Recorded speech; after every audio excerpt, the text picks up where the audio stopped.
3 jam geledah rumah Hasto, penyidik KPK sita flash disk hingga buku catatan ajudan Sekjen PDIP.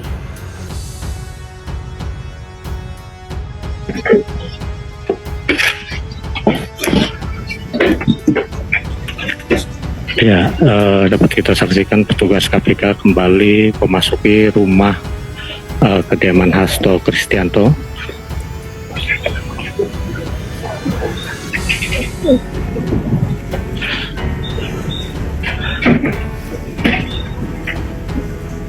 Ya, kami sejauh ini hanya proses penggeledahan sendiri masih terus berlangsung, dan untuk press con yang akan dilakukan oleh KPK pada pukul 17 nanti, kami juga belum bisa memastikan apakah akan ada proses penahanan di sini langsung atau tidak. Ya betul, hari ini ada kegiatan penggeledahan yang dilakukan oleh penyidik di rumah saudara HK di daerah Bekasi. Karena kegiatannya masih berlangsung sampai dengan saat ini, jadi kami belum bisa menyampaikan update hasilnya terlebih dahulu. Namun nanti bila ada informasi tambahan atau ada penyampaian dari penyidik kepada saya selaku jubir, kita akan update lagi ke teman-teman hasilnya seperti apa. Penggeledahan ini bagi kami itu keanehan. Pertama, ketika menetapkan tersangka Mas Hasto, Ketua KPK menyampaikan sudah banyak bukti-bukti yang didapat. Terus penggeledahan ini untuk apa? Kemudian disampaikan juga tadi, saya juga mengontak kuasa hukumnya Mas Hasto yang di sana. Juga KPK tidak menemukan suatu hal yang berarti. Baik, ini yang keanehan yang kedua. Jadi bagi kami ini adalah upaya hanya untuk pengalihan isu. Pengalihan isu karena pada hari ini juga ada aktivis anti korupsi LSM yang datang ke KPK. Ada Bung Rai, ada Mas Ubaidillah Badrun, ya. Kan terkait dengan laporan OCCRP yang menyebut Jokowi sebagai salah satu finalis terkorup di dunia 2024. Saya kira ini yang patut diduga untuk mengalihkan isu tersebut. Semua kegiatan penggeledahan, penyitaan, dan lain-lain itu bergantung kepada kebutuhan pemenuhan unsur perkara yang ditangani. Jadi penyidiklah yang memiliki penilaian khususnya penggeledahan, kapan bisa dilakukan, di mana tempat-tempatnya, masalah penilaian apakah itu terlambat atau tidak, kami tidak bisa melarang ya pihak luar untuk berpikiran seperti itu, ataupun ada juga pihak-pihak yang merasa bahwa kegiatan ini adalah pengalihan isu ya untuk isu-isu lain yang sedang hangat-hangatnya dibicarakan di beberapa media. Itu mari kita biarkan itu berada di ruang publik. KPK dalam hal ini penyidik akan tetap menjalankan tindakan secara profesional, prosedural, dan proporsional. Ya, soal penggeledahan ini kan sebenarnya ini drama aja, karena kan sebenarnya Pak Hasto sendiri udah jadi tersangka, ya kan? Sudah ada pemeriksaan terhadap orang-orang lain juga di sekitar beliau, dan ini hanya menurut kami bisa jadi pengalihan isu dari kasus-kasus yang sebenarnya ini besar untuk dibicarakan dan ditindaklanjuti, termasuk juga mungkin masuknya Presiden Joko Widodo dalam list atau daftar pemimpin dunia paling terkorup. Jadi bagi kami, bagi Pak Sekjen sendiri, ini bukan hal yang baru, bukan hal yang mengejutkan, namun tidak ada lain selain untuk mengalihkan isu. Mas, ini kan kasusnya cukup lama, 5 tahun, kenapa baru saat ini? Kalau memang sejak awal ada indikasi keterlibatan orang penting di PDIP, kenapa tidak dari awal ini dipanggil? Nah, menariknya menurut saya ada dua pola yang agak sedikit berubah di KPK hari ini. Entah ini karena pergantian ketua KPK atau struktur KPK yang baru, biasanya KPK itu dia konferensi pers menyebutkan kira-kira siapa orang yang disebut tersangka, kerugiannya apa, dan kasusnya apa. Kasus Hasto tidak. Ini ramai dulu di media, TV One nyebut, media online nyebut, medsos nyebut bahwa Hasto itu sudah terjadi tersangka. Kawan-kawan KPK ketika ditanya misalnya tidak langsung mengiyakan, masih cek dulu ini barang apakah betul ataupun ada. Termasuk kawan-kawan PDIP misalnya menyebut belum dengar secara langsung. Nah ini menurut saya ada sesuatu yang baru. Ramai dulu, baru kemudian KPK konferensi pers. Sebelumnya kita tahu kalau ada OTT, ada kasus, disebutkan siapa.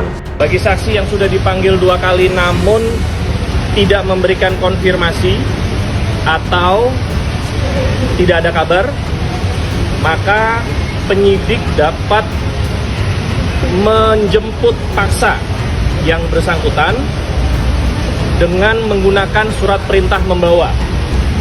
Bagi tersangka, maka penyidik bisa mengeluarkan surat perintah penangkapan. Ya, saya pikir Saudara HK dalam beberapa kesempatan sudah menyatakan beliau akan taat terhadap prosesnya. Partainya juga akan menghormati prosedur dan proses hukum yang sedang berjalan. Saya pikir ini kita tunggu saja, kita ikuti. Semoga beliau di tanggal yang nanti sudah disepakati dengan penyidik akan hadir di Gedung Merah Putih dalam pemeriksaan sebagai tersangka. Saya selalu mengatakan persoalan Hasto sudah selesai, sudah tersangka ini barang. Apalagi mau dikembang-kembangkan, orang-orang yang selama ini terkait dan seterusnya itu kan sudah dipanggil satu persatu. Dan yang paling ditunggu oleh publik sekarang KPK ke depan seperti apa? Kasus pertambangan, illegal logging, illegal fishing, dan orang-orang yang terindikasi, orang-orang penting di negara kita yang dinilai punya kasus hukum tidak selesai. Nah itunya yang mesti harus dituntaskan oleh KPK ke depan ya. Bagi saya cerita Hasto ini sudah selesai dan KPK mesti fokus pada hal-hal yang jauh lebih besar dan jauh lebih merugikan negara yang jumlahnya triliun. Gangguan-gangguan tuh mulai terjadi di internal PDIP. Seperti apa itu gangguan? Nah, pertama gangguan kepada Hasto. Sebelumnya Hasto itu menyampaikan bahwa Jokowi sudah tidak menjadi bagian dari PDIP dan PDIP akan mengumumkan pemecatan sejumlah kadernya tanggal 17 Desember. Lalu tanggal 13 Desember malam, itu hari Jumat malam, Hasto itu dihubungi oleh satu kurir. Kurir apa nih? Kurir dari Jaksel. Kurcok. Si Kurcok ini bilang untuk pertama Hasto ada dua pesan dari Jaksel itu. Pertama Hasto diminta untuk mundur dari sekjen. Yang kedua PDIP jangan memecat Jokowi. Gitu. Diancam kasus ya berarti? Ada ancaman kasus satu lagi ternyata kepada Hasto. Hasto ketemu dengan satu petinggi PDIP. Hasto menyampaikan di situ internal PDIP itu jangan mau dipecah oleh Jokowi gitu. Kenapa Hasto menyampaikan seperti itu? Ada informasi Jokowi ingin mengambil alih PDIP. Penyidik Komisi Pemberantasan Korupsi KPK menyita sejumlah barang setelah menggeledah rumah Sekjen PDI Perjuangan PDIP, Hasto Kristianto di kawasan Bekasi, Jawa Barat. Kuasa hukum Hasto, Yohanes Tobing mengatakan barang yang dibawa penyidik tidak banyak. Hanya sebuah buku catatan milik ajudan Hasto yakni Kusnadi dan sebuah flash disk. Enggak ada, cuma dapat itu, apa dapat? Satu flash disk sama satu buku kecil tulisannya Mas Kusnadi, kata Yohanes kepada wartawan di depan rumah Hasto, Selasa. Dia mengatakan koper yang dibawa penyidik KPK ini tidak berisi apa-apa karena hanya ada 2 barang tersebut yang dibawa. Enggak ada koper, yang kita terima sebagai berita penyitaan barang ada 2 itu. Menurut mereka, itu ada dugaan apa keterkaitan perkara terhadap Harun Masiku, ucapnya. Meski begitu, Yohanes mengatakan tidak mengetahui isi dari flash disk yang dibawa oleh penyidik. Tentu dong, kan semua yang dibuka digeledah mereka sita kami saksikan semua. Ya menurut mereka ada ya kita sejauh ini enggak tahu isinya, menurut mereka, ungkapnya. Bawa koper.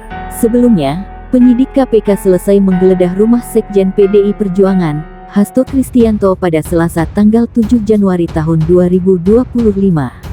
Pantauan tribunnews.com, penyidik yang mengenakan rompi bertuliskan KPK di punggungnya tersebut keluar dari rumah Hasto sekira pukul 18.19 waktu Indonesia Barat. Terlihat ada satu koper berwarna biru tua yang dibawa oleh penyidik KPK dari dalam rumah Hasto. Namun, belum diketahui apa isi dari koper yang dibawa selesai penggeledahan tersebut. Saat ini, penyidik KPK sendiri sudah meninggalkan kawasan rumah Hasto untuk kembali ke kantornya. Untuk informasi, Komisi Pemberantasan Korupsi KPK menggeledah rumah Sekjen PDI Perjuangan, Hasto Kristianto pada Selasa tanggal 7 Januari tahun 2025. Adapun alamat rumah Hasto berlokasi di Taman Villa Kartini Blok D3 nomor 18, Kelurahan Margahayu, Kecamatan Bekasi Timur, Kota Bekasi. Pantauan tribunnews.com di lokasi sekira pukul 17.15 waktu Indonesia Barat, penyidik KPK yang menggunakan rompi masih berada di rumah dengan dominan berwarna putih.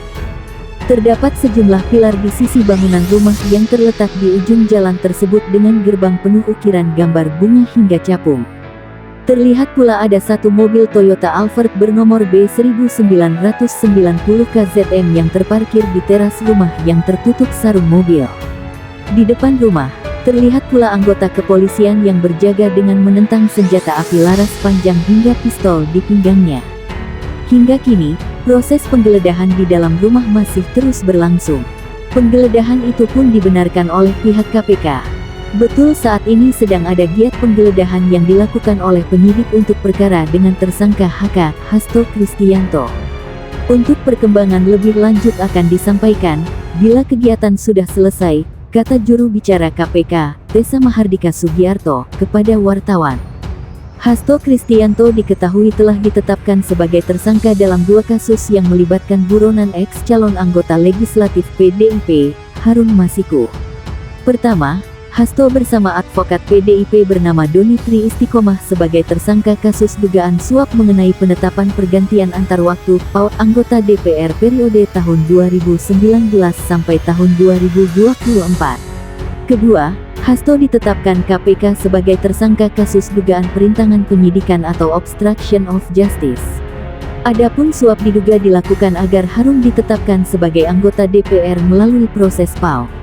Caranya adalah dengan menyuap komisioner KPU saat itu, Wahyu Setiawan.